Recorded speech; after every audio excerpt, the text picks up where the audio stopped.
Hey guys, Scott from Fright Props, and this is the Push the Buttons puzzle kit. And today we're going to be going through how to set this unit up.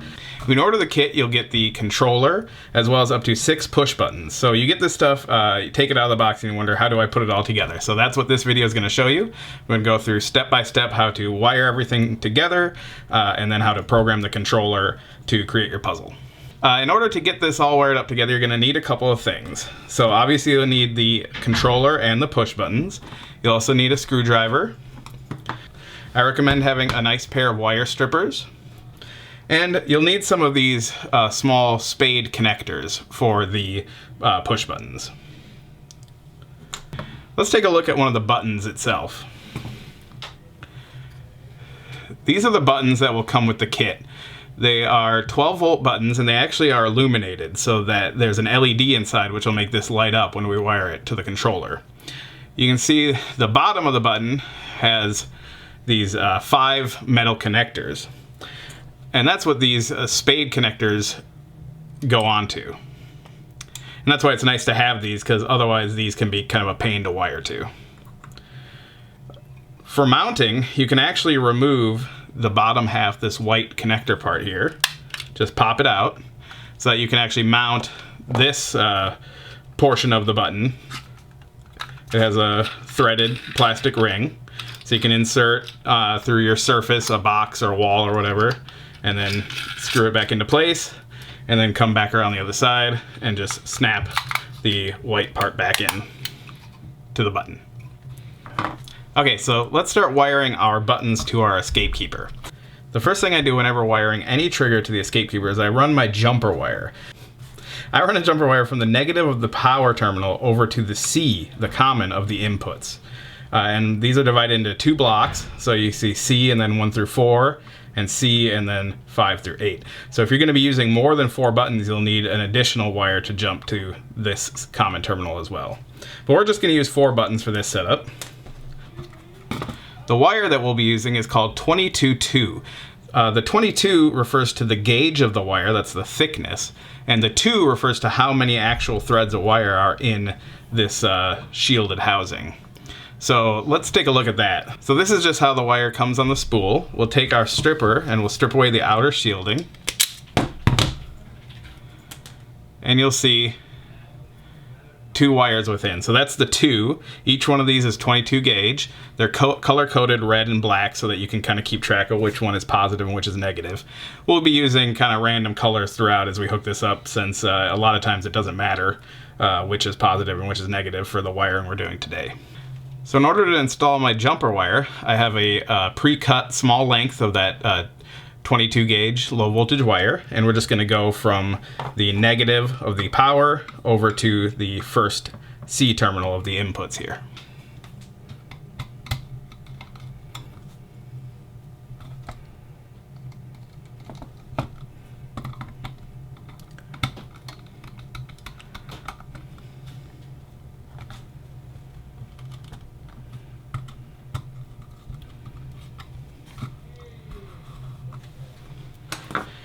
Okay, the next thing we're going to want to do is we're going to want to get power coming from the controller to the LEDs that are inside the buttons.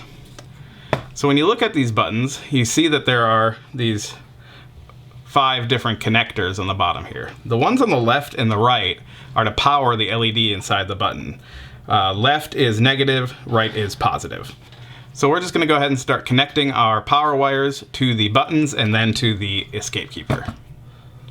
In order to do that, we're going to be using these spade type connectors.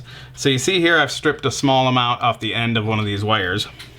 You can see in the spade connector there's a small hole. Basically, to use these, you simply insert the wire into that hole. And then on your wire stripper, there's a section for crimping. It's marked by this yellow dot. So you can actually just insert here and then give it a good tight squeeze. And now that will be secured to the wire.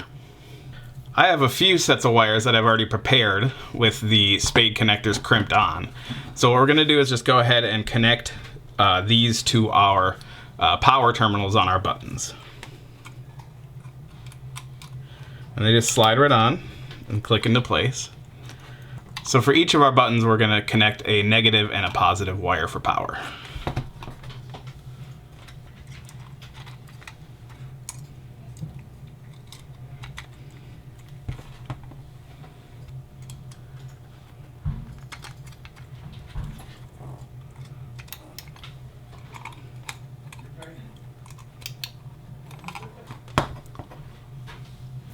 Okay, so now that we have power connected to all of the buttons, we need to interface that power with the controller. So each of the end of these, I've just left stripped to the bare wires. And because we have so many, we have 4 different sets of wires here, and we don't want to try to jam 4 or 5 wires into a single terminal here on the Escape Keeper. What we're going to do is we're going to bundle these together, and then we're going to jump out with a single wire to go here. So let me show you how that works. So these are the ends of all the wires that are coming from our push buttons. And what I'm going to do now is just take all the red wires and bundle them together.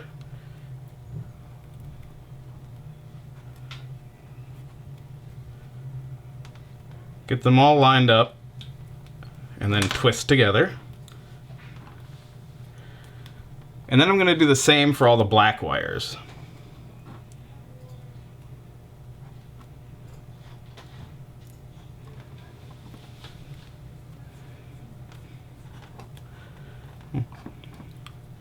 So now we have all the positive wires and all the negative wires from our push buttons bundled together.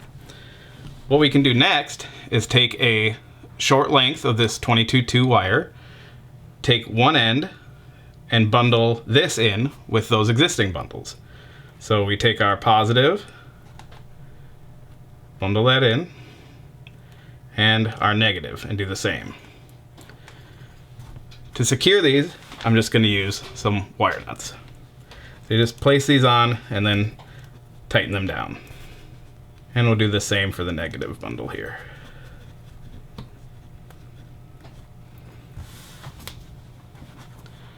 Okay, so now we've taken that big mess of wires and we've interfaced it down to just 2 single wires. And now we can take those and plug them into the Escape Keeper. So in order to power the buttons, we're going to want to go to the negative and the positive of the power port here on the Escape Keeper. So we're going to go ahead and just loosen this terminal. Remember, we already had a wire in here, so we're just going to take that out and twist it together with the existing negative wire, and just go ahead and reinsert that and tighten that up. Then we're going to take the positive wire and put it into the positive terminal.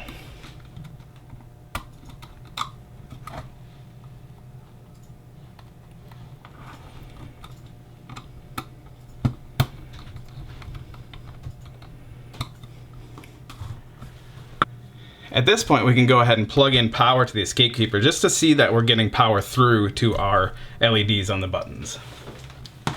So I'll go ahead and connect our power. The Escape Keeper will go ahead and boot up, but we can already see that we are getting illumination on all of the push buttons. So we know our power wiring is correct so far, and we can move on to the next step.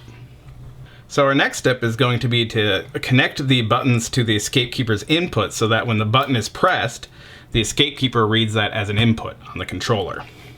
These 3 terminals are used for connecting the button to the controller. We're going to be using this bottom terminal and the lower terminal here on the front. We're not going to use the top terminal. Because we're using 4 buttons, we can actually chain them together in a line for this bottom terminal. And so we're actually just going to go from one to the next all the way through and then connect the last one to the controller. To do that, I've taken some single pieces of 22 gauge wire and I've crimped them in pairs into a series of these spade connectors.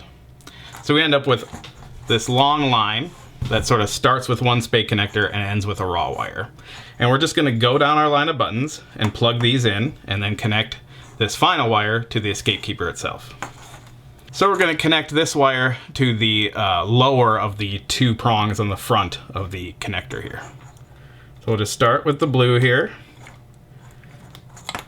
and we'll just go down the line. Next will be red. So you can see we've gone from blue to red. Now we're going to continue on down, go to green, slide that on. And then our final connection will be to the yellow button. And then we'll be taking the raw wire at the end and wiring it into the positive terminal of the power section of the Escape Keeper. Again, we already have a power wire here, so we're just going to go ahead and pull it out and then twist these together and place them back into the terminal. And then tighten down again. So as you can see, it's pretty common to actually have more than one wire in the terminal of a controller like this when you're wiring things up. So don't be alarmed if you look at a diagram or see a video and you see multiple wires going into the same terminal. That's pretty standard for this type of operation. Okay, so things are starting to get nice and tangly here, which is a sign that we're getting closer to the end.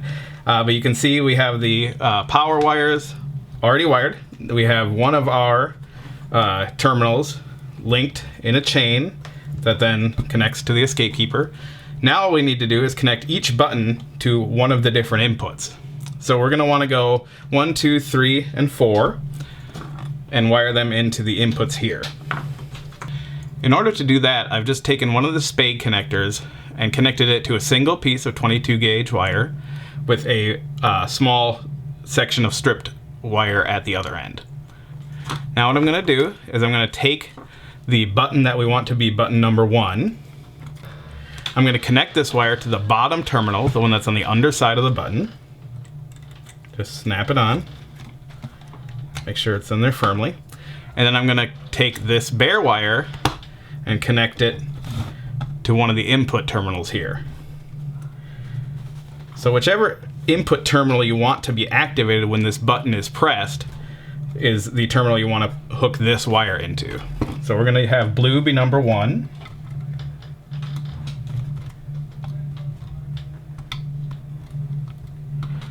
We're going to go ahead and have red be number 2.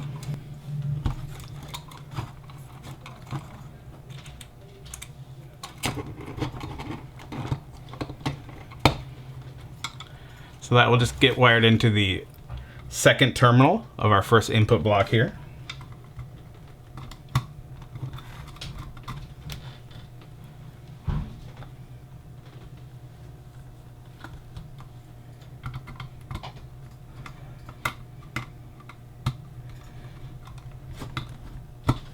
Okay, green will be number 3.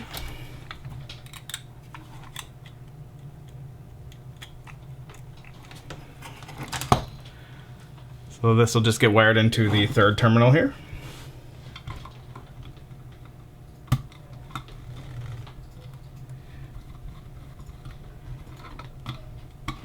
Finally, yellow will be our 4th button.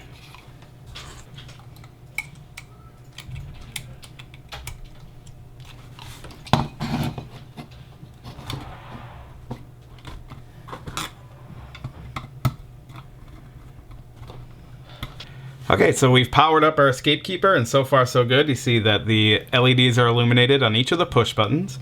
In order to test whether or not the push buttons are triggering the controller, we just went ahead and booted this up with no setup, and we'll go ahead and press the buttons, and we should see some indication here on the LED terminals, there's 1 through 8, which terminal each button is connected to and whether or not it's sensing the button press. So we'll go ahead and press the blue button. And we can see the number 1 lighting up there, so that's good. Red button, number 2, green button, number 3, and yellow button, number 4. Alright, so the next step is going to be programming the controller and then programming our input sequence. So let's go ahead and go through the boot up. Okay, so we have our quick start guide for the escape keeper here, and this includes all the instructions for booting up the escape keeper, how to choose which mode you want it to be in, and how to select the different options for each mode. So we're going to go to the initial setup section of the manual. I'm just going to walk through the different steps. So the first thing to do is to power up the escape keeper while holding down the number 3 button. So we're going to hold down number 3, and we're going to plug the escape keeper into power. And the sequence of lights are going to come on. We're just going to wait until we see the blue light. So the quick start guide here shows us what we're doing for each stage, and the stages are indicated by the number of blinks of this blue LED. So you can see it's blinking once right now. So that's the puzzle mode. You can use the dial here to select 1 through 5, the different puzzle modes of the escape keeper. we're going to be doing an input sequence, which is number 1. So we're going to go ahead and just choose number 1 and tap the number 3 button. Now you'll see the LED blinks twice, so we're on to number of puzzle inputs.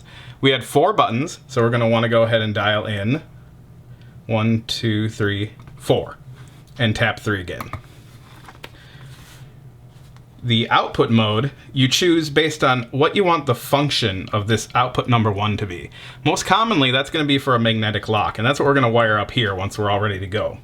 So we're going to choose mag lock, no e-stop, unlock. And what that means is that we have a magnetic lock, we don't have an e-stop button wired into it, and it's going to unlock when the puzzle is solved. So that's that's option number 1. So we're just going to go ahead and save number 1. These last 2 options are all about game timers. So you can actually set different functions, such as once the game starts, do the players have a certain amount of time to complete the puzzle? And also there's the reset timer. So how long does the puzzle take to reset after it's been solved? Does it reset immediately? Does it reset after 10 minutes? Does it never reset? So those are the next options. So we're blinking 4 times here, which is our auto reset timer. We don't want to use one for this demo, so we're just going to go ahead and hit number 3. Blinking 5 times, so that's the game timer. We're going to go ahead and leave that off because we don't want a time limit for this demonstration. We'll hit 3 again. And now we have a green light blinking. That means that we have some additional options we can choose from. So we look at our guide here, and 1 blink of the green button is fail on input timeout.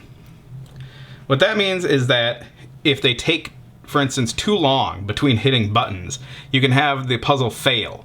We don't want to do that for this, so we're just going to leave that off. No timeout. But you could select a timeout and how many seconds they have between presses in order to make them tap something out quickly. So we're not going to do that. We're just going to go ahead and save that. And it looks like we have another option here. So we have 2 green blinks. And this is going to be a variety of different options here under this one. I'm going to zoom in for this one because this one can be a little bit tricky for people. You'll see that there's a blinking LED and then one that's staying on. And if I move the knob, you can see the blinking LED sort of travels across the board. Wherever the blinking LED is, that's where we're choosing the option that's listed here in the Quick Start Guide. And whether or not the LED stays lit is whether the option is on or off. So if you want to toggle an option, you tap the record button. So let's say fail at code length. So what that means is that the attempt fails when the number of input entries matches the amount of the solution. So let's say we wanted them to know there are 10 total button presses, but we wanted it to fail if they weren't correct. So after they press any 10 buttons, they'll get a fail noise saying, okay, you hit the right number of buttons, but they weren't the correct buttons or they weren't in the correct order.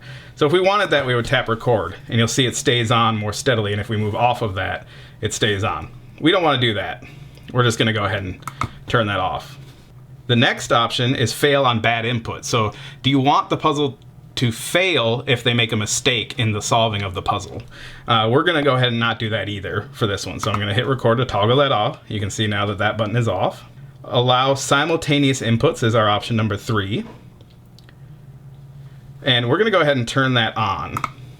What that allows for is having multiple button presses so that you can actually have them be required to hold down 2 buttons at the same time, which can be kind of cool.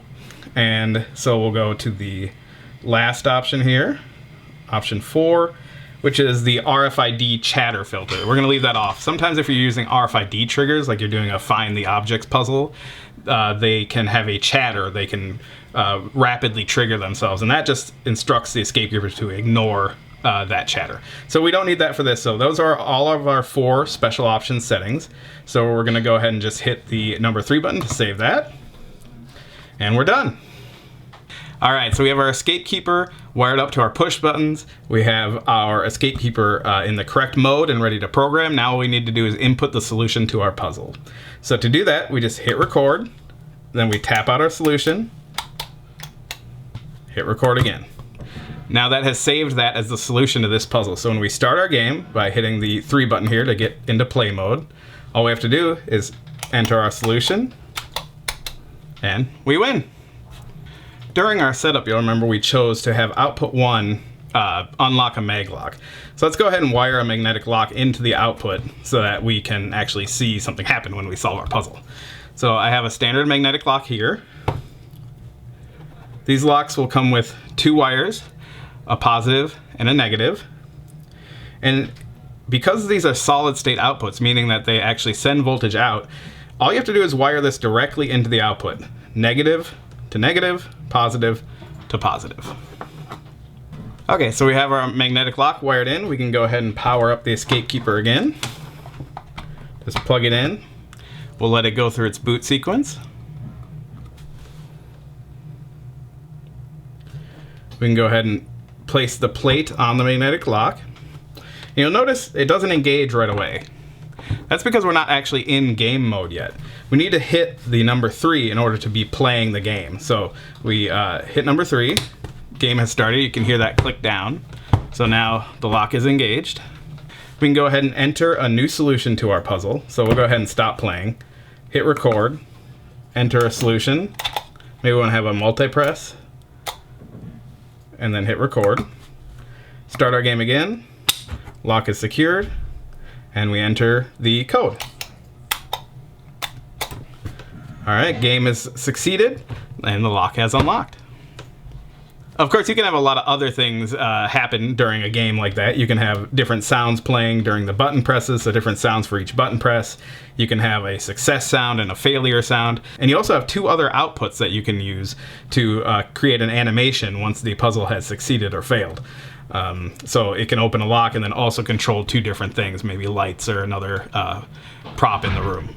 If you want to know more about adding sounds to your puzzle, you can check out the video especially on adding sounds to the escape keeper, which we also have on our channel.